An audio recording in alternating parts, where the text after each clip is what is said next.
Friends, നമുക്ക് ഇനി grow ബെഡൊക്കെ ഒന്ന് ചുറ്റി നടന്ന് നോക്കാം. അത് എന്തൊക്കെ കായ്ച്ചിക്കണം എന്നൊക്കെ നമുക്ക് നോക്കാം. അതുപോലെ തന്നെ മീനിൻ്റെ വളർച്ച നമുക്ക് നോക്കണം. ആദ്യം ഗ്രോ ബെഡ് നോക്കാം. ഇതാണ് നമ്മൾ നേരത്തെ ഡിസ്കസ് ചെയ്ത വെണ്ടയ്ക്ക അല്ലേ?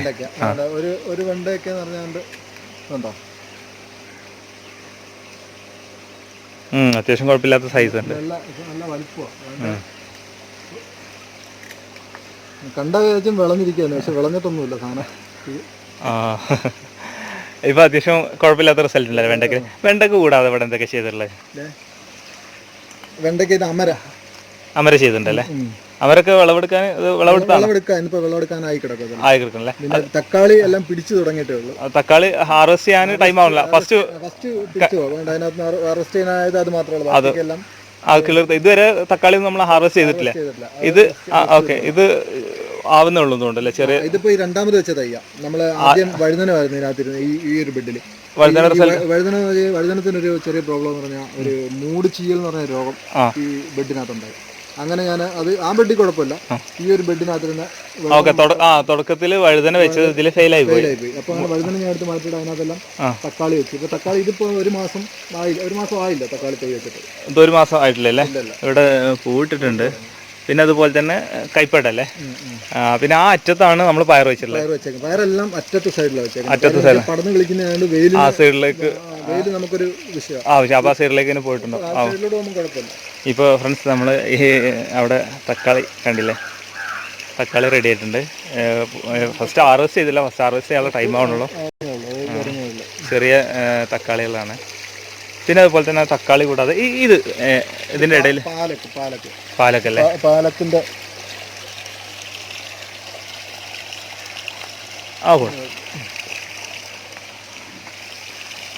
പാലക്കൊക്കെ നല്ല ഇലവർഗ്ഗങ്ങൾ ഇതിനകത്ത് കൂടുതൽ പിടിക്കാൻ. അത് ഞാൻ കേട്ടിട്ടുണ്ട്.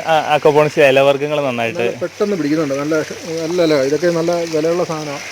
പിന്നെ ഓക്കെ, പിന്നെ അത് കഴിഞ്ഞിട്ട് ഇതിലൊക്കെ തക്കാളി തന്നെയല്ലേ ഈ ഗ്രോ ബെഡിൽ? പിന്നെ ഇതിൽ എന്തൊക്കെ? ഇത് കോളിഫ്ലവർ എല്ലാം പൂത്തു തുടങ്ങി. ഓക്കെ, ഇത് എത്ര വെച്ചിട്ട്? എല്ലാം നമ്മളൊരു 15-18 ദിവസം കഴിഞ്ഞ് വെച്ച തൈകളെല്ലാം. അതായത് നവംബർ 1-ാം തീയതി നവംബർ 1-ാം തീയതി മീൻ കുഞ്ഞുങ്ങൾ ഇട്ടിട്ട് 18-ാം തീയതി ഏകദേശം വെച്ചിട്ടുള്ള തൈകളാണ്. ഇത് കോളിഫ്ലവർ, ഇത് ക്യാബേജ് അല്ലേ? ക്യാബേജും എനിക്ക് ക്യാബേജ് ആയി തുടങ്ങിയെന്ന് തോന്നുന്നു. ആയി തുടങ്ങിയില്ല.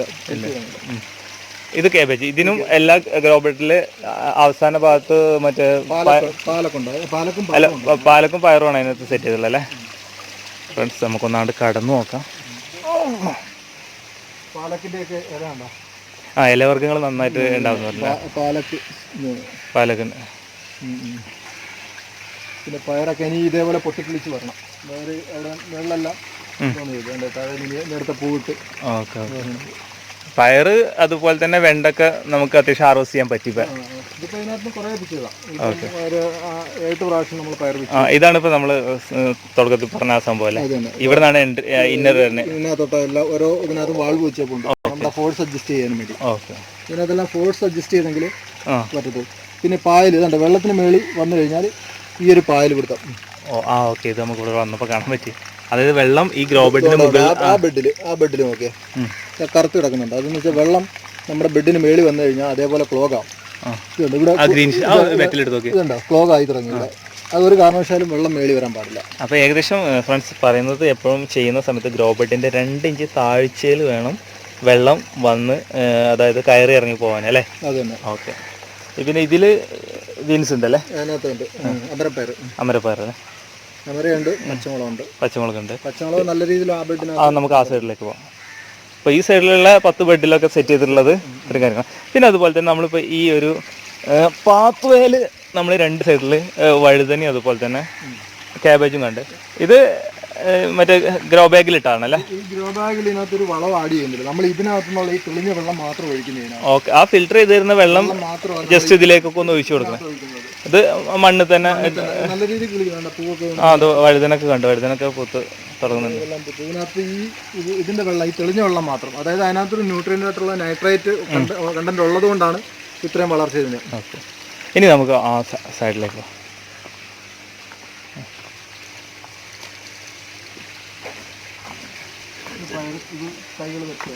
പയർ ഇതിൽ നേരത്തെ പറഞ്ഞ ഗ്രോ ബാഗിൽ വെച്ചതാണ് അല്ലേ സാറിൽ? വഴുതന പൂത്ത് തുടങ്ങി.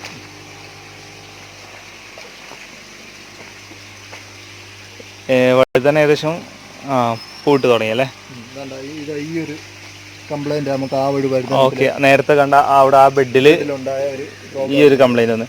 ഈ ഇപ്പോൾ ഇതിനൊക്കെ ഇപ്പോൾ ഇത് മുളകല്ലേ? ഇത് ഏതാ മുളക്? പച്ചമുളകാണോ? പച്ചമുളക്. നമുക്ക് കടയിൽ കിട്ടുന്ന അതേ പച്ചമുളക്? നല്ല പച്ചമുളക്, കടയിൽ നിന്ന് വാങ്ങിക്കുന്ന അതേ പച്ചമുളകാണ്. ഇതിനകത്തെല്ലാം പച്ചമുളക്. ഓക്കെ, പച്ചമുളകും ഹാർവെസ്റ്റ് ചെയ്തിട്ടില്ല? ഹാർവെസ്റ്റ് തുടങ്ങിയല്ലേ? Okay okay. ഇപ്പോൾ ഇങ്ങോട്ട് വരും. ഇപ്പോൾ ഇത്രയും കാര്യങ്ങൾ നമ്മൾ അത്യാവശ്യം വേണ്ടപ്പെട്ട ഡീറ്റെയിലൊക്കെ നമ്മൾ പ്രേക്ഷകർക്ക് കൊടുത്ത് കുറേ ആൾക്കാർ ചെയ്യുന്നവർക്കും അല്ലെങ്കിൽ ചെയ്യാൻ പോകുന്നവർക്കും വേറൊരു അറിയേണ്ട കാര്യമുണ്ട്. ഇതിലിപ്പോൾ നേരത്തെ പറഞ്ഞു വഴുതന കംപ്ലൈൻറ്റ് ഒന്ന് പറിച്ചൊഴിവാക്കി എന്ന് പറഞ്ഞു. ഈ പച്ചക്കറിക്ക് എന്തെങ്കിലും അസുഖം വന്നിട്ടുണ്ടെങ്കിൽ നമുക്ക് എന്തെങ്കിലും ട്രീറ്റ് ചെയ്യാൻ എന്തെങ്കിലും മാർഗം? ട്രീറ്റ് ചെയ്യാന്ന് വെച്ചാൽ ഈ മൂട് ചെയ്യലിനകത്ത് നമുക്ക് വെള്ളത്തിൽ ആഡ് ചെയ്യുന്ന ഒരു സംഭവം, ഒരു മരുന്നും ഇതിനകത്ത് ഉപയോഗിക്കാൻ പറ്റത്തില്ല. അതായത് ഒരു കെമിക്കലും ഇതിനകത്ത് ഉപയോഗിക്കാൻ, കാരണം വെച്ചാൽ ഈ വെള്ളം ഡയറക്റ്റ് നമ്മുടെ പോണ്ടിലെത്തി മീനിനെ ദോഷമായിട്ട് ബാധിക്കും. അതുകൊണ്ട് നമുക്ക് ചെയ്യാൻ പറ്റുന്നത് വെച്ചാൽ കുമ്മായം, ഞാനിപ്പോൾ ഇതിനകത്ത് കുമ്മായം വിതറിയേക്കുക. അതിന് ആ ഒരു രോഗം വരാതിരിക്കാൻ വേണ്ടി അന്ന് കുമ്മായം വിതറിയായിരുന്നു. ഈ കുമ്മായം നമുക്ക് മീനിന് ദോഷമായിട്ടുള്ള കാര്യമല്ല. പിന്നെ ചെയ്യുന്നത് വെച്ചാൽ ഈ പുകയില കഷായം, വെളുത്തുള്ളി, കാന്താരി മുളക് ഇതൊക്കെ ഇട്ട് വാറ്റിയെടുത്ത് ഒരു അതിൻ്റെ ഒരു എന്തോന്നിട്ട് അതിട്ട് സ്പ്രേ ചെയ്ത് കൊടുക്കുമ്പോൾ മുഞ്ഞയുടെ ഒന്നും ശല്യത്തിനകത്തില്ല. അതും പിന്നെ ജൈവ കീടനാശിനിയൊക്കെ ഉപയോഗിക്കാം. പക്ഷെ ഞാനതൊന്നും തൽക്കാലം ഇപ്പോൾ ഈ പുകയില കഷായവും പിന്നെ വെളുത്തുള്ളിയും അത് ഇതൊക്കെ ഇട്ടുള്ള പ്രയോഗം മാത്രം അതിനകത്ത് ചെയ്യുന്നത്. എല്ലാവരും കൂടുതൽ കാര്യങ്ങൾ ചെയ്യുന്നില്ല.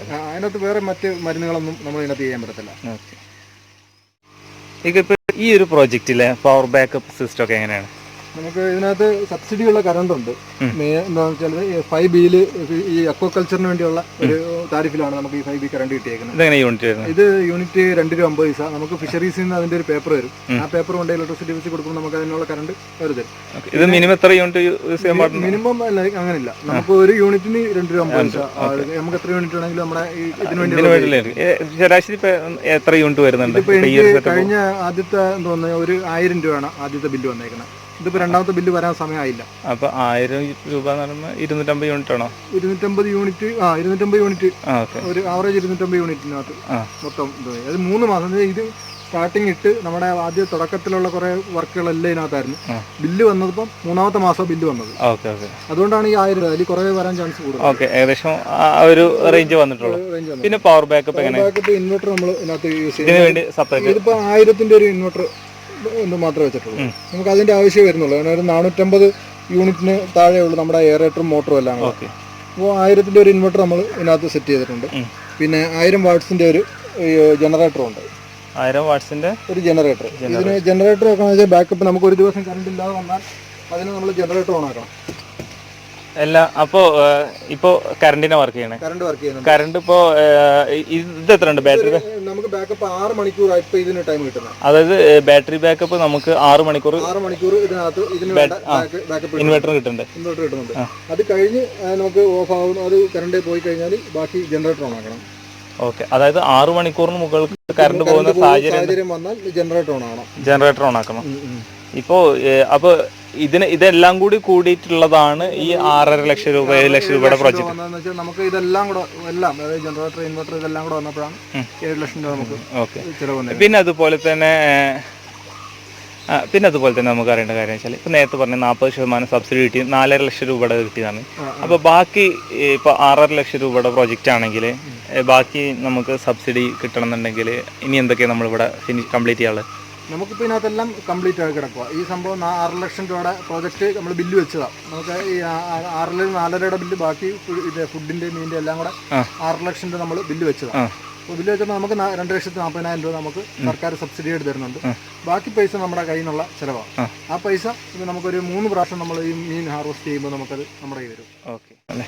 ഇനി അതുപോലെ തന്നെ ഇപ്പോൾ ഏകദേശം 6 ലക്ഷം രൂപ ഇൻവെസ്റ്റ് ചെയ്ത് ഇനി ഇതിൽ നിന്നുള്ള ഏണിങ്സ് തിരിച്ച് കിട്ടാനുള്ള എത്ര സമയമോ അല്ലെങ്കിൽ അങ്ങനെ എന്തെങ്കിലും കാൽക്കുലേറ്റ് ചെയ്തിട്ടുണ്ട്? എനിക്കൊരു കാൽക്കുലേറ്റർ ഉണ്ട്. ഇതിനകത്ത് ഞാൻ ഒരു 1500 കിലോ മീനാണ് ഞാൻ ഉദ്ദേശിക്കുന്നത്. അതായത് 4000 മത്സ്യം നമ്മൾ ഇട്ടപ്പുണ്ട്. ഒരു 1500 കിലോ മത്സ്യം ഇതിനകത്ത് നമ്മൾ പിടിക്കാന്നുള്ളതാണ്. അതായത് 4000 മത്സ്യത്തെ ഇട്ടിട്ടുണ്ട്. നമുക്കൊരു 1500 കിലോഗ്രാം മത്സ്യം നമുക്ക് ഹാർവെസ്റ്റ് ചെയ്യാൻ പറ്റുന്നുള്ള പ്രതീക്ഷയുണ്ട് 6 മാസം. അപ്പോൾ നമുക്കൊരു 3 പ്രാവശ്യം ഇടുമ്പോൾ തന്നെ നമ്മുടെ ഈ ബാക്കിയുള്ള പൈസയുടെ ഒരു 4 ലക്ഷം രൂപയുടെ പൈസ നമ്മുടെ കൈ വരുമെന്നാണ് എൻ്റെ ഒരു ആത്മവിശ്വാസം. ഇപ്പോൾ ഇവിടെ ഇട്ടുള്ളത് ഗിഫ്റ്റ് സിലോപ്പിയാണ്. ഗിഫ്റ്റ് സിലോപ്പിയാണ്. ഓക്കെ, ശരാശരി ഇവിടെ റേഞ്ച് എങ്ങനെയുണ്ട് ഈ ഏരിയയിൽ? ഈ 250 രൂപ നമുക്കിവിടെ ആവറേജ് റേറ്റ് കിട്ടുന്നുണ്ട്. അതിൽ കൂടുതൽ വിൽക്കുന്ന ആൾക്കാരുണ്ട്. നമ്മൾ 250 രൂപ റേറ്റിലാണ് ഇപ്പോൾ ഇവിടെ വിൽക്കുന്നത്. ഓക്കെ, അപ്പോൾ ഇപ്പോൾ ഹാർവെസ്റ്റ് ചെയ്ത് വിൽക്കാൻ സമയമായിട്ടില്ല, കുറച്ചും കൂടി ഞാൻ വിൽക്കുന്നത് മറ്റലിൽ നിന്നൊക്കെ 250 രൂപ റേറ്റിലാണ് നമ്മൾ വിറ്റുകൊണ്ടിരിക്കുന്നത്. ഇപ്പോൾ തുടക്കത്തില്ല, മറ്റേ പഴയ ഫോണ്ട് നോക്കെ. ഓക്കെ, അതിൽ നിന്നൊക്കെ വിൽക്കുന്നതെന്ന് വെച്ചാൽ നമ്മൾ 250 രൂപ റേറ്റിൽ നിന്ന് എന്താ വിറ്റുകൊണ്ടിരിക്കുന്നത്. അപ്പോൾ ഇത് ഇപ്പം അറസ്റ്റ് ചെയ്യാൻ ടൈം ആയില്ല. കാര്യം എന്ന് വെച്ചാൽ 3 മാസം തികഞ്ഞിട്ടില്ല മീൻ. 3 മാസം ആണെങ്കിൽ ഇനി അടുത്ത മാസം 1-ാം തീയതി ആകുമ്പോഴേ, ഫെബ്രുവരി 1 ആകുമ്പോഴേ 3 മാസം തികയും. നമുക്ക് അതുപോലെ തന്നെ മീൻകുട്ടികളെ സൈസ് നോക്കണമെന്നുണ്ട്. ഇതേപോലെ ഒരുപാട് പേര് ഇപ്പോൾ ഇത്ര നല്ല രീതിയിൽ മുന്നോട്ട് പോകുന്ന ഒരു അക്വാപോണിക്സ് യൂണിറ്റ് കാണാനൊക്കെ ആഗ്രഹിക്കുന്നവരുണ്ടാവും. അവർക്ക് ഈ ഫാമിലേക്ക് വരികയാണെങ്കിൽ ഇവിടെ നമ്പർ കൊടുക്കുന്നതുകൊണ്ട് കുഴപ്പമില്ലല്ലോ? ഇപ്പൊ തന്നെ ഫിഷറീസിനായാലും നമ്പർ കൊടുക്കുന്നുണ്ട്. അല്ലാതെ തന്നെ പുറത്ത് അറിയാവുന്ന ആൾക്കാർ വഴി ഒരുപാട് ആൾക്കാർ സന്ദർശിക്കാൻ വരുന്നുണ്ട്, കാണാൻ വരുന്നുണ്ട്, അവർക്ക് ചെയ്യാൻ ആഗ്രഹമുള്ളവർ വരുന്നുണ്ട്. എല്ലാം ഇതിനെപ്പറ്റി ചോദിച്ച് മനസ്സിലാക്കാൻ വേണ്ടി വരുന്നവരുണ്ട്. എല്ലാം ഇത് കാണാനും വേണ്ടി മാത്രം വരുന്ന ആൾക്കാരുണ്ട്. എല്ലാവർക്കും വരാൻ ഒരു കുഴപ്പമില്ല. നമ്മളതിനുള്ള പിന്നെ എൻ്റെ ജോലി ഒരു തിരക്ക് ഒന്നുണ്ട്, അത് അഡ്ജസ്റ്റ് ചെയ്ത് നമുക്ക് മീൻകുഞ്ഞുങ്ങളെ നോക്കാം. ഇപ്പോൾ ഇത് തീറ്റ കമ്പനി ഗ്രോവലാണ് ഞാനിപ്പോൾ ഉപയോഗിക്കുന്നത്. ഇത് പ്രോട്ടീൻ 28% അതിന്റെ പ്രോട്ടീൻ കണ്ടന്റ്. ഓക്കെ, ഇതിന്റെ സൈസ് എത്ര വരുന്നത്? സൈസ് 2.5 അല്ലേ? ഏകദേശം ഇപ്പോൾ 2 മാസം പ്രായമായ കുഞ്ഞുങ്ങളെ, 2.5 മാസം കഴിഞ്ഞു. 2.5 മാസമായി കുഞ്ഞുങ്ങളെ പ്രായമായിട്ട് ഇപ്പോൾ 2.5 കൊടുക്കുന്നത്. 28% പ്രോട്ടീൻ ഉള്ളത്. അതുപോലെ തന്നെ ഇട്ട് കൊടുത്തോളൂ.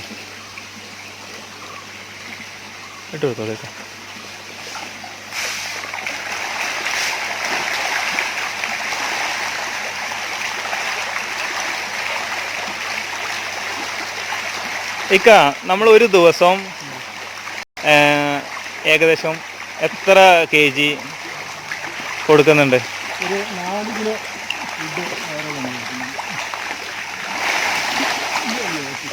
കിട്ടിയില്ല അല്ലേ? വല്ല ശരിയല്ല, ഒന്നുകൂടി തീറ്റിട്ട് നോക്കിയാൽ മതി. ഇപ്പം ശരാശരി ഒരു ദിവസം 4 കിലോ കൊടുക്കുന്നുണ്ടല്ലേ? ഓക്കെ ഫ്രണ്ട്സ്, നമുക്കിവിടെ മീനിൻ്റെ സൈസ് ഒന്ന് നോക്കട്ടെ. ഇനിയിപ്പോൾ അതും കൂടി നമുക്കൊന്ന് ഏകദേശം ഉണ്ടെന്ന്. ഏകദേശം 2.5 മാസമായ, ഏകദേശം 2.5 മാസം പ്രായമായ മീനതല്ലേ ചടുവ? നമ്മളൊരു കൈപ്പത്തിയുടെ, ഞാൻ അത്യാവശ്യം ഹൈറ്റുള്ള ആളാണ്, 6 അടി പൊക്കമുള്ള ആളാണ് ഞാൻ. ഏകദേശം എൻ്റെ കൈപ്പത്തിയുടെ ഫുൾ സൈസ് വരുന്നുണ്ട്. ഗിഫ്റ്റാണിത്. ഏകദേശം 2.5 മാസം പ്രായമായിട്ടുള്ളൂ എന്ന് പറഞ്ഞു. ഇതിനേക്കാളും വലുതുണ്ട്. സൈസ് യൂണിഫോമിനെക്കാളും വലിയ മീനുകളിനകത്ത് കിടപ്പുണ്ട്. ഇതിനേക്കാളും വലുതുണ്ട്, ഏകദേശം ചെറുതുണ്ടാവും അല്ലേ? എല്ലാ സൈസും ഉണ്ട്. ഏകദേശം അതേ ഉണ്ട്, അതിനെക്കാളും ചെറുതിനകത്തുണ്ട്. ഓക്കെ ഓക്കെ ഓക്കെ, ഇതിന് വെള്ളത്തിലാക്കി.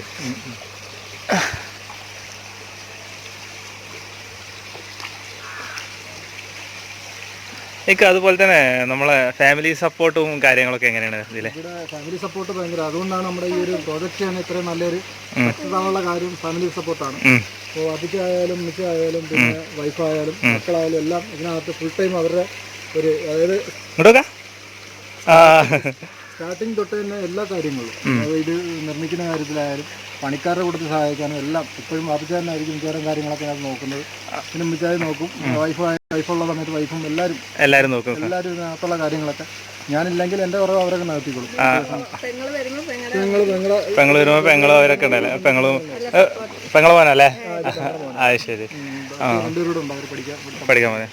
ഓക്കെ, അപ്പോൾ സത്യം പറഞ്ഞാൽ ഇങ്ങനെ ഒരു യൂണിറ്റ് ഇവിടെ പ്രവർത്തിച്ചു. ഇപ്പോൾ നിങ്ങൾ പറഞ്ഞ് ബിസിനസ്സാണ്, സ്വന്തമായിട്ടുള്ള കൺസ്ട്രക്ഷൻ വർക്കാന്ന് പറഞ്ഞു, വെൽഡിങ്ങിൻ്റെ കാര്യങ്ങളൊക്കെ. അപ്പോൾ ഫുൾ ടൈം തിരക്ക് അങ്ങനെ ആവുന്ന സമയത്ത് നമുക്ക് വിഷമിക്കേണ്ട കാര്യമില്ല. ഇവിടെ ഫാമിലിയൊക്കെ നല്ല സപ്പോർട്ട് തന്നെയാണ്. അപ്പോൾ ഇവരാണ് ഇവിടുത്തെ കാര്യങ്ങളൊക്കെ നോക്കുന്നത് അല്ലേ?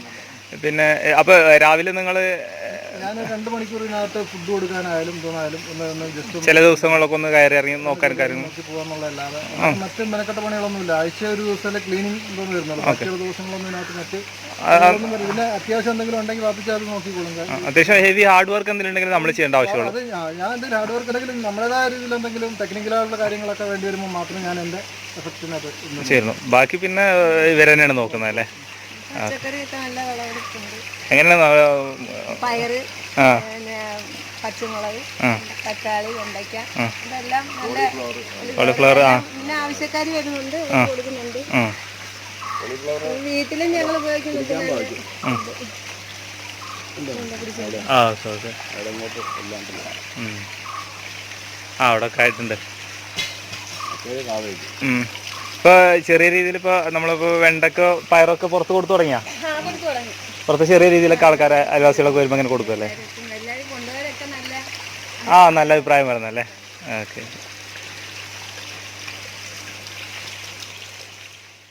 ഫ്രണ്ട്സ്, സർക്കാർ സഹായത്തോടു കൂടി നിർമ്മിച്ചിട്ടുള്ള ഷാജാൻകയുടെ അക്വപോണിക്സ് യൂണിറ്റിലെ വിശേഷങ്ങളും കാഴ്ചകളും പിന്നെ നിങ്ങൾക്ക് അറിഞ്ഞിരിക്കേണ്ട കുറച്ച് ഇൻഫർമേഷൻസും നമ്മളിതിൽ ഉൾപ്പെടുത്താൻ ശ്രമിച്ചു. ആ കാഴ്ചകളാണ് നിങ്ങൾ കണ്ടത്.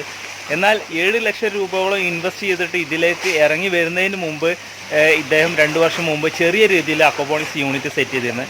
അത് വിജയകരമായതുകൊണ്ടും അതിൽ നിന്നുള്ള അനുഭവ സമ്പത്ത് കൊണ്ടുമാണ് ഇത്തരത്തിൽ കാശ് മുടക്കാൻ തീരുമാനിച്ചതും ഇങ്ങനെ ഒരു കൃഷി രീതി അല്ലെങ്കിൽ ഇങ്ങനെ ഒരു യൂണിറ്റ് ഇവിടെ സെറ്റ് ചെയ്തു. അപ്പോൾ നമ്മൾ അടുത്ത വീഡിയോയിൽ തീർച്ചയായിട്ടും ഇവിടെ ഷാജാൻകയുടെ പഴയൊരു സിസ്റ്റം അവിടെ തൊട്ടപ്പുറത്ത് വർക്ക് ചെയ്യുന്നുണ്ട്. അതേക്കുറിച്ചുള്ള കാഴ്ചകളും അന്ന് അദ്ദേഹത്തിനുണ്ടായിട്ടുള്ള അനുഭവങ്ങളൊക്കെയാണ് പങ്കുവെക്കാൻ പോകുന്നത്. തീർച്ചയായിട്ടും ആ വീഡിയോ കൂടി നിങ്ങൾ കാണാൻ ശ്രമിക്കണം. അതിനുവേണ്ടി ഇതുവരെ നമ്മുടെ ചാനൽ സബ്സ്ക്രൈബ് ചെയ്യാത്തവരുണ്ടെങ്കിൽ സബ്സ്ക്രൈബ് ചെയ്യുക, ആ ബെല്ലൈക്കൺ ബട്ടൺ കൂടി ഒന്ന് പ്രസ് ചെയ്യാം. നല്ലൊരു വീഡിയോ ആയിട്ട് വീണ്ടും കാണാം. ഒരു റിക്വസ്റ്റേ ഉള്ളൂ, അപ്പം നമ്മൾ അങ്ങനെ യാത്രകൾ നടത്തുന്നത് വെച്ച് കഴിഞ്ഞിട്ടുണ്ടെങ്കിൽ നമ്മൾ ഓരോ പരിസരത്തുള്ള യൂണിറ്റുകൾ പരിചയപ്പെടുത്തുന്നത് ആ മേഖലയിൽ ആ പരിസരത്ത് അല്ലെങ്കിൽ ആ ജില്ലയിലുള്ള ആളുകൾക്ക് വന്നിട്ട് ഒരു സ്റ്റഡി മെറ്റീരിയൽ പോലെ വേണമെങ്കിൽ നിങ്ങൾക്ക് ആ ഏരിയയിൽ പോയിട്ട് അപ്പോൾ നമ്മൾ വീഡിയോ കണ്ടിട്ട് അതുപോലെ അനുകരിക്കണം എന്നല്ല പറഞ്ഞത്, ആ ഏരിയയിൽ പോയിട്ട് ആ ഫാം നേരിട്ട് കാണാനും കൂടുതൽ കാര്യങ്ങളും മനസ്സിലാക്കാൻ ശ്രമിക്കുക. ഇവിടുന്ന് ഒരുപാട് കാര്യങ്ങൾ നമുക്ക് മനസ്സിലാക്കാൻ പറ്റി, നിങ്ങൾക്ക് ഒരുപാട് കാര്യങ്ങൾ ഉൾക്കൊള്ളാൻ പറ്റിയെന്ന് വിശ്വസിക്കുന്നു. അതുപോലെ തന്നെ തീർച്ചയായിട്ടും ഈ പരിസരത്തുള്ളവർക്ക് വേണമെങ്കിൽ ഇക്കടെ നമ്പർ ഞാൻ താഴെ ഡിസ്ക്രിപ്ഷനിൽ കൊടുക്കാം. നിങ്ങൾക്ക് മാക്സിമം യൂസ് ചെയ്യുക. ഇക്കടെ വിളിച്ചിട്ട് ഇക്കടെ സമയത്തിനനുസരിച്ച് ഫാം വിസിറ്റ് ചെയ്യുക, സംശയങ്ങളിൽ ചോദിക്കാം. അക്വപോണിക്സ് ആണ് മെയിനായിട്ട് ചെയ്യുന്നത്. അത് കൂടാതെ ഇവിടെ ചെറിയ രീതിയിൽ ഗപ്പീസിൻ്റെ പരിപാടി ഉണ്ട്. പിന്നെ ഈ ബയോഫ്ലോക്കിൻ്റെ പുതിയ ടെക്നോളജി ഒക്കെ നമ്മൾ ചർച്ച ചെയ്യുന്നുണ്ടല്ലോ.